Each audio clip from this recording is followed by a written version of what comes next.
नमस्कार दोस्तों, आप सभी लोगों का हमारे YouTube channel agree with Pushpendra पर हार्दिक स्वागत है। उम्मीद करते हैं आप बहुत ही बेहतरीन होंगे। अगर आप भी पहली बार में सीटेट क्रैश कराना चाहते हैं, पहली बार में आप सीटेट निकालना चाहते हैं, तो आप हमारे चैनल पे आएँ, एकदम बिल्कुल सही आएँ। आपका पहली बार में सीटेट क्लियर होगा, ये गारंटी हमारी है। हम आपको जो भी बताएं, जिस प्रकार से बताएं उस प्रकार से आपको तैयारी करनी है और गारंटी हमारी है कि आपका सीटेट जो है पहली बार में ही निकलेगा। जिन बच्चों को सीटेट से डर लगता है उनका सीटेट पहली बार ही आपका जो है निकल जाएगा। बस कुछ चीज़ों को ध्यान रखना है, जो भी आपको बताया जाए उन बातों पे आपको फोकस करना है, क्या पढ़ना है क्या नहीं पढ़ना है, इन सारी चीज़ों को आप एक कॉपी में लिखते हुए चलना है। जो भी हम पढ़ाएंगे आपको, अभी हम फ़िलहाल आपको जो है एक सीरीज़ चला रहे हैं जिसमें हम लगभग 100 क्वेश्चन जो है देखेंगे, ठीक है। कल हमने 15 क्वेश्चन कराए थे, 15 आज कराएंगे। उसके बाद हम कल से जो है आपके लिए एक टॉपिक वाइज वीडियो लेकर आएंगे जिसमें हम बाल विकास को टॉपिक वाइज जो है देखेंगे। इस प्रकार से आपका ऑफलाइन में पढ़ाया जाता है कि टॉपिक वाइज जो है आपका सिलेबस कवर कराया जाता है, उसी प्रकार से आपको हम एक एक टॉपिक वाइज जो है सिलेबस कवर कराएंगे, जिससे आपका जो भी सीटेट का एग्ज़ाम है उसमें कहीं से भी अगर क्वेश्चन आता है तो आप उसको आसानी से कर दीजिएगा, ठीक है। बस आप लोगों से इतना है कि आप लोग चैनल को अधिक से अधिक लाइक करें, शेयर करें और ज़्यादा से ज़्यादा सब्सक्राइब करें, ठीक है। क्योंकि जो ये हमारी जो है चैनल पे अभी ज़्यादा जो है व्यू नहीं है, ना ही ज़्यादा आपके जो सब्सक्राइबर हैं, जिसलिए आप लोग जो है इसको नज़रअंदाज कर देते हैं कि क्या पढ़ाएगा। भाई एक बार आप ज्वाइन होइए, धीरे धीरे जो कमियां हैं उनको सुधारेंगे। सुधारने के बाद जो है आपको कोशिश करेंगे बेहतर से बेहतर जो है चीज़ें आपके के लिए उपलब्ध कराई जाएँ, ठीक है। चलिए स्टार्ट करते हैं, देखते हैं आज। कल 15 तक कराए थे, आज जो है हम 16 से लेते हैं, 16 से लेंगे। चलिए और जूम कर लें, इतना सही है। चलिए आंसर दीजिए। क्वेश्चन नंबर आपका 16 है, निम्नलिखित में कौन सा उपकरण जो है संरचनात्मक आकलन के लिए उपयुक्त प्रतीक नहीं होता है। क्या कह रहा है, नहीं होता है, निगेटिव है, ठीक है। कह रहा है निम्नलिखित में से कौन सा उपकरण संरचनात्मक आकलन के लिए उपयुक्त जो है प्रतीक नहीं होता है। आंसर दीजिए। प्रश्नोत्तरी ए है प्रश्नोत्तरी, बी है मापदंड संदर्भित परीक्षण, सी है आपका समूह परिचर्चा, और है आपका वार्तालाप। आंसर दीजिए फटाफट। 16 का, ठीक है। हाँ, संरचनात्मक जो है आकलन के लिए आपका क्या प्रश्नोत्तरी भी होनी चाहिए, समूह परिचर्चा भी होनी चाहिए, मापदंड संदर्भित परीक्षण भी होना चाहिए, परंतु आपका वार्तालाप क्या है, नहीं होना चाहिए। आंसर जाएगा आपका 4 के साथ, ठीक है। नहीं पूछा है ना। चलिए आगे बढ़ते हैं। अगला है आपका अधिगमकर्ताओं के सत्ता और व्यापक मूल्यांकन के लिए या के विषय में निम्नलिखित में कौन सा कथन सही है। कह रहा है कि अधिगमकर्ताओं के सत्ता और व्यापक मूल्यांकन के विषय में निम्नलिखित में कौन सा कथन सही है। पहला है संकलित आकलन औपचारिक आकलन कहलाता है, संकलित आकलन अनौपचारिक आकलन कहलाता है, संकलित आकलन जो है अनुदेशक प्रक्रिया के दौरान होता है, संकलित आकलन विद्यार्थियों के कठिनाइयों के निदान पर बल देता है। आपको बताना है हमारा आंसर कौन सा सही है। चलिए फटाफट करिए।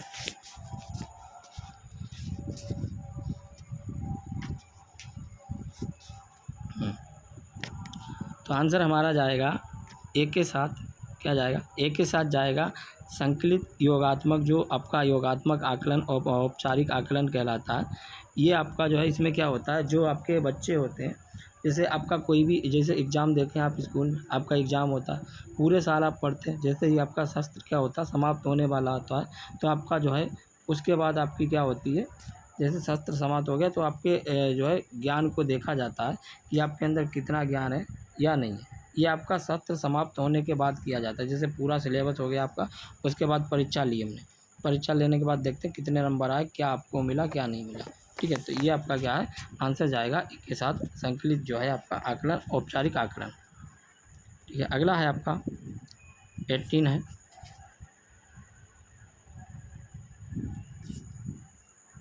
चलिए 18 है हमारा, कह रहा है अधिगम योग्यता, ठीक है, अधिगम योग्यता उपयुक्त रूप में परिभाषित की जा सकती है।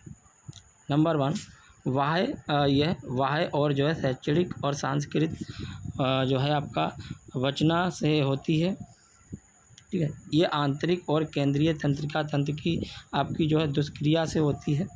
ये बाह्य और जो है आपके स्वाभाविक विक्षोभ से होती है।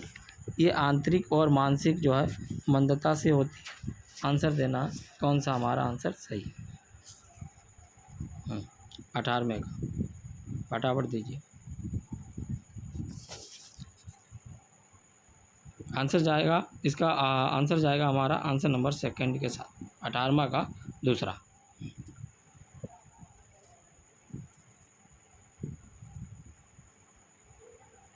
हाँ, जब भी क्या है आंतरिक है, आंतरिक मतलब अंदर से होती है, और केंद्रीय तंत्रिका तंत्र की जो है दुष्क्रिया से होती है। इसमें आपका होता क्या है, जो भी आपका बालक है वो इससे जो है ग्रसित होता है, तो बालक पढ़ने लिखने, मौखिक अभिव्यक्ति वगैरह जो है, शब्दों की बर्तनी हो गया आपका, ठीक है, गणित और जो है तर्क सत्य, इन पे जो है कमज़ोर होता है, इन पे जो है कमज़ोर रहता है, अशक्त होता है। ठीक है, आगे देखते हैं। अगला है 19 है आपका, विकास के संबंध में निम्न में से कौन सा सार्थक तत्व जो है, विकास के संदर्भ में आपको बताना है कौन सा सार्थक तत्व है। ये पूर्वानुमान जो है प्रारूप के अनुसार नहीं होता, ये आनुवंशिकी और वातावरण की अंतःक्रिया का जो है परिणाम है। सभी व्यक्ति समान दर से विकास करते हैं, विकास विशिष्ट से जो है सामान्य की ओर अक्सर होता है। कौन सा ऑप्शन है आपका बताइए, 1 2 3 4 बताइए। 19वां का कौन सा, फटाफट बताइए। आंसर जाएगा हमारा 19 का सेकंड। क्या है, 19 का सेकंड, ये आनुवंशिकी और वातावरण की अंतःक्रिया का परिणाम होता है। चलिए अगला देखते हैं, क्वेश्चन नंबर है आपका 20। अधिगम के सामाजिक जो है निर्मितवादी उपागम की विशेषता है। कह रहा अधिगम के सामाजिक निर्मितवादी उपागम की विशेषता क्या है, ये बताना है आपको। पहला, अधिगम के लिए बालक के संज्ञान पर बल देना, अधिगम के लिए सूचना प्रक्रम पर बल देना, अधिगम के लिए दूसरों से सहयोग पर बल देना, अधिगम के लिए अनुभवों पर बल देना। बताइए कौन सा है। 20वें का आंसर जाएगा किसके साथ,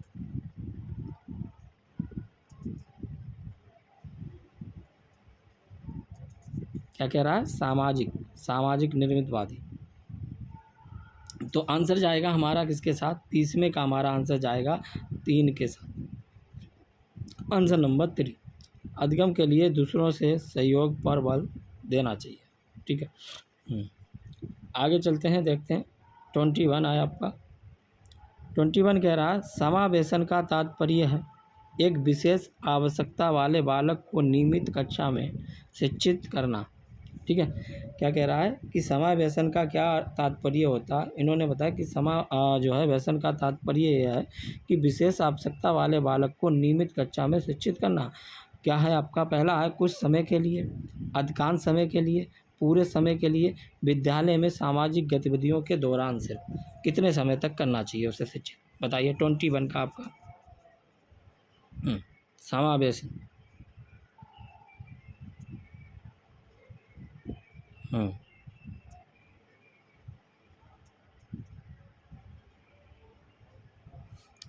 बताइए, तो आंसर जाएगा हमारे किसके साथ, 21 का हमारा 2, अधिकांश समय के लिए।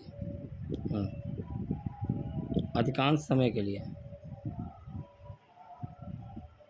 भाई, इसमें क्या होता है, आप देखें कि जो आपका समावेशी होता है, समावेशी में सभी बच्चे क्या होते हैं, समान होते हैं। सभी बच्चे क्या होते हैं, समान होते हैं। ठीक है, चाहे वो पिछड़ा वर्ग हो, चाहे जो है कोई भी वर्ग हो, सभी समान होते हैं। परंतु इसमें जब बात आती है आपकी कि जो है विशेष आवश्यकता वाले बालकों की, तो उनको नियमित जो है क्लास क्या अधिकांश समय तक देना चाहिए। चलिए आगे बढ़ते हैं। अगला है, कह रहा है आपका, अब दिख रहा है,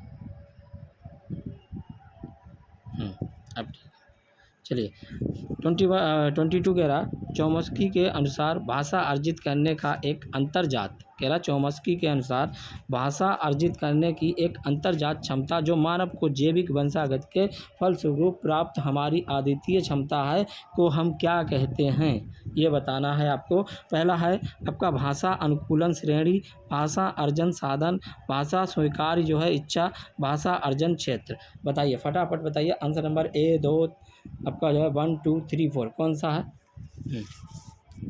22 का। पहली बात तो आपको ये मिल गया भाषा विकास का जो सिद्धांत है आपका, जो आपका क्या कह रहा है, जो आपका भाषा विकास का सिद्धांत है उसका प्रतिपादन जो है किसने किया था? तो याद रखना इसका प्रतिपादन आपका चोम्स्की ने किया था। ठीक है, भाषा विकास के सिद्धांत का प्रस्तुतिकरण जो है किसने दिया था? चोम्स्की ने। ये जो है अब इन्होंने क्या बताया था, इसमें जो है बताया था कि भाषा अर्जन जो है साधन भाषा अर्जित करने की एक क्या है? अंतर्जात क्रिया है या क्षमता है। और ये मानव को कैसे प्राप्त होती है आपको मालूम है? जैविक वंशागत के द्वारा प्राप्त होती है। ठीक है, तो आंसर हमारा क्या जाएगा? आंसर नंबर जाएगा सेकंड के साथ भाषा अर्जन साधन। ठीक है, 23वां है, 23 देखते हैं हमारा। 23वां कह रहा है निम्नलिखित में कौन सा व्यवहारिक विशेषता व्यक्ति के अभिप्रेरित व्यवहार से संबंधित नहीं है? अब यहाँ पे निगेटिव आ गया, नहीं है पूछा है। ठीक है, तो आपका क्या है? पहला है उर्जित है, दूसरा आपका निर्दिष्ट है, तीसरा आपका पृथक है, चौथा आपका सतत है यानी कि लगातार। ठीक है, आपको आंसर बताना है 1 2 3 4 कौन सा है बताइए। 23 का आपका जो है कौन सा है? फटाफट बताइए जल्दी से, कौन सा? फटाफट बताइए कौन सा है आपका, जल्दी से। तो 23 का हमारा जाएगा आंसर नंबर 3 पृथक। क्या है? पृथक, मतलब जो है आपका क्या है? अलग अलग। ठीक है सर, नहीं पूछा है ना, बाकी तीनों है। अगला कह रहा है क्वेश्चन नंबर 24 गेने द्वारा जो है प्रस्तावित अधिगम का पदानुक्रम जो है उच्चतम स्तर है। क्या है? समस्या समाधान का अधिगम, सिद्धांत अधिगम, जो है संप्रत्यय अधिगम, कौशल अधिगम। कौन सा है बताइए फटाफट। 1 2 3 4 फटाफट 24 का फटाफट बताइए। ठीक है, हाँ, तो आपका आंसर जाएगा आंसर नंबर 1 क्या है आपका? समस्या समाधान अधिगम। ठीक है, क्या जाएगा? समस्या समाधान अधिगम। जो गेने थे इनके पदानुक्रम जो सिद्धांत है उनका 8 स्तर है। ठीक है, अधिगम के उसके 8 स्तर हैं। ठीक है, तो आपका उसमें जो है सबसे न्यूनतम और उच्चतम स्तर पर जो है आपका क्या है? संकेत अधिगम और समस्या समाधान अधिगम जो आता है वो आपका क्या है? समस्या समाधान जो है अधिगम नियम आता है। आगे देखते हैं 25 कह रहा है आपका निम्नलिखित में कौन सी विशेषता वंचित बालक की नहीं है? कह रहा वंचित बालक की निम्न में से कौन सी विशेषता नहीं है, ये आपको बताना है। तो क्या है? जीवन की आधारभूत आवश्यकताओं की जो है अपर्याप्तता को झेलना, आधारभूत और सार्वभौमिक अधिकार प्रदान कराना, भावी मनोशैक्षणिक समस्याओं का संकट यानी कि खतरा, उसकी स्वाभाविक दर से विकास के अवसरों से वंचित रहना। बताइए कौन सा है बेटा? 1 2 3 4 किसके साथ जाएंगे आप? हाँ चलिए 25 का हमारा क्या है? 25 का हमारा जो आंसर जाएगा वो आंसर नंबर 2 के साथ जाएगा, आधारभूत और सार्वभौमिक जो है अधिकार प्रदान कराना। ठीक है, आगे चलते हैं, देखते हैं क्वेश्चन नंबर 26 है। 26 ये कह रहा है एक बालक जो किसी एक विशेषता यानी कि एक लक्षण, जैसे मान लीजिए दुश्चिंता, ठीक है, दुश्चिंता आपका जो है या सामाजिकता में उच्च और निम्न है, बाद के वर्षों में भी इसी तरह का रहता है। ये कथन निम्न के महत्व को बल देता है। पहला है अनुवांशिकी के, वातावरण के, अनुवांशिकी और वातावरण दोनों के, उसके बाद परिपक्वता के। बताइए किस पे जो है गुण देता है? आंसर नंबर 26 का आंसर क्या होगा? एक बालक जो किसी एक विशेष, ठीक है, उसके अंदर एक विशेष लक्षण है में उच्च और निम्न है, बाद के वर्षों में इसी तरह का रहता है, ये कथन निम्न में किसको बल देता है? तो आपको मालूम है ये आपका जो है 26 है। 26 का आंसर जाएगा हमारा आंसर नंबर 1 अनुवांशिकी के। ठीक है भाई, इसमें क्या होता है वंशा अनुक्रम का मतलब क्या होता है? जो भी आपके गुण हैं एक पीढ़ी से दूसरी पीढ़ी में जाना। हाँ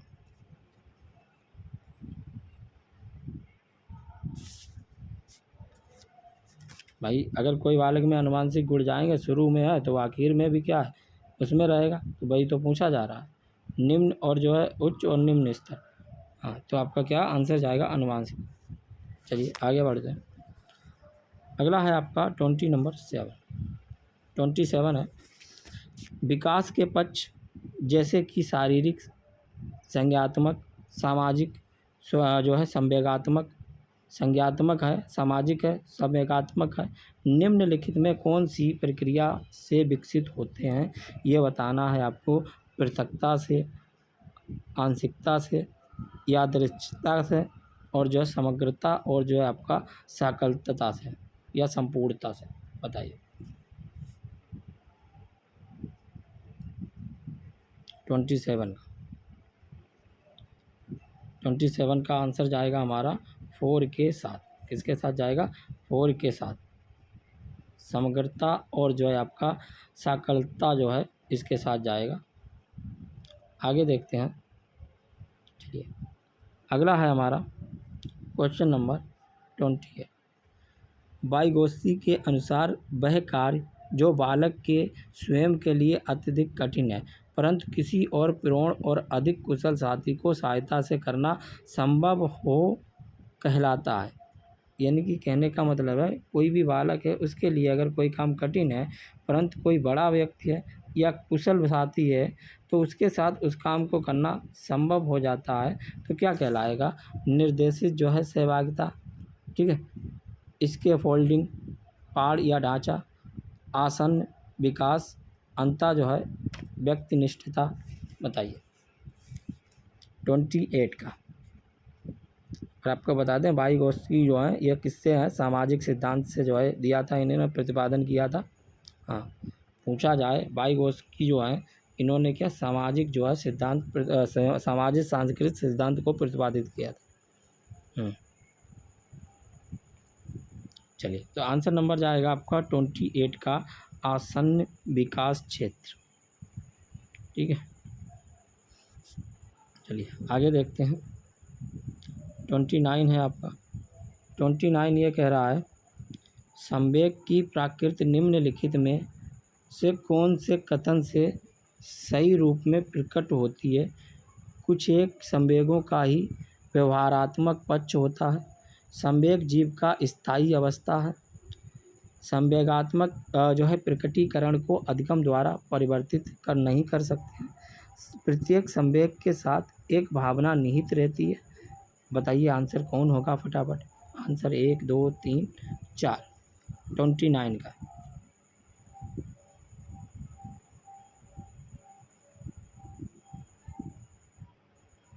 ठीक है तो क्या कह रहा है? आंसर जाएगा 29 का हमारा 4 के साथ प्रत्येक संवेग के साथ एक भावना निहित रहती है।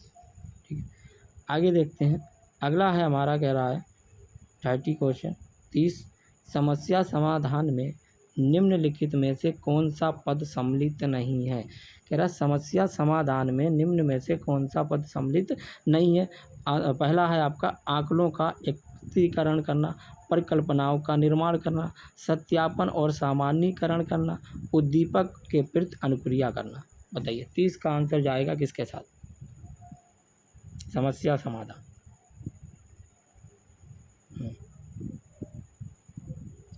तो आंसर जाएगा आपका किसका? उद्दीपक के प्रति अनुक्रिया करना। आपका क्या आंसर नंबर 4 के साथ। ठीक है ये हमारे 15 क्वेश्चन पहले कराए थे, 15 आज कराएं। हमारे टोटल कितने हो गए? 30 क्वेश्चन हो गए हैं। इसके बाद आपको जो है हम मैथ पढ़ाएंगे। जो बच्चे मैथ में कमज़ोर हैं, सीटेट में मैथ में नंबर कम आते हैं या नहीं, उनके जो है मैथ में कमज़ोर रह जाते हैं, तो मैथ आपको फ्री में जो है एकदम टॉपिक वाइज मिलेगी, चैप्टर वाइज। जितनी भी आपकी सीटेट की मैथ है, हम कोशिश करेंगे कि किसी भी बच्चे के सीटेट में मैथ में एक भी नंबर ना कटे, एकदम बेहतर से बेहतर देना चाहेंगे। मैथ में आपको जो है पूरे के पूरे नंबर लाने की कोशिश करेंगे कि हर एक बच्चे के पूरे नंबर आए। मैथ आपको एकदम टॉपिक वाइज मिलेगी, ठीक है, टेंशन मत लीजिए। उससे पहले आप लोगों का सपोर्ट चाहिए, बस हमें सपोर्ट ये चाहिए कि आप लोग जो है हमारे चैनल को लाइक करें और ज़्यादा से ज़्यादा शेयर करें अपने दोस्तों को, जिससे हमारा अभी छोटा चैनल है, जैसे जैसे हमारा चैनल ग्रोथ करता जाएगा वैसे अपने आप ऑटोमेटिक जो है चीज़ों में सुधार होता जाएगा, ठीक है। बस आप लोगों का सपोर्ट चाहिए। जैसे जैसे आगे बढ़ेंगे, जैसे जैसे क्लासें बढ़ती जाएंगी सीटेट की, वैसे वैसे क्या है ऑटोमेटिक इम्प्रूव होता जाएगा। प्रैक्टिस करेंगे, इम्प्रूव होगा। आपके साथ आप हमें सपोर्ट करेंगे, हम आपको सपोर्ट करेंगे। चलिए मिलते हैं नेक्स्ट वीडियो में, तब तक के लिए धन्यवाद, नमस्कार।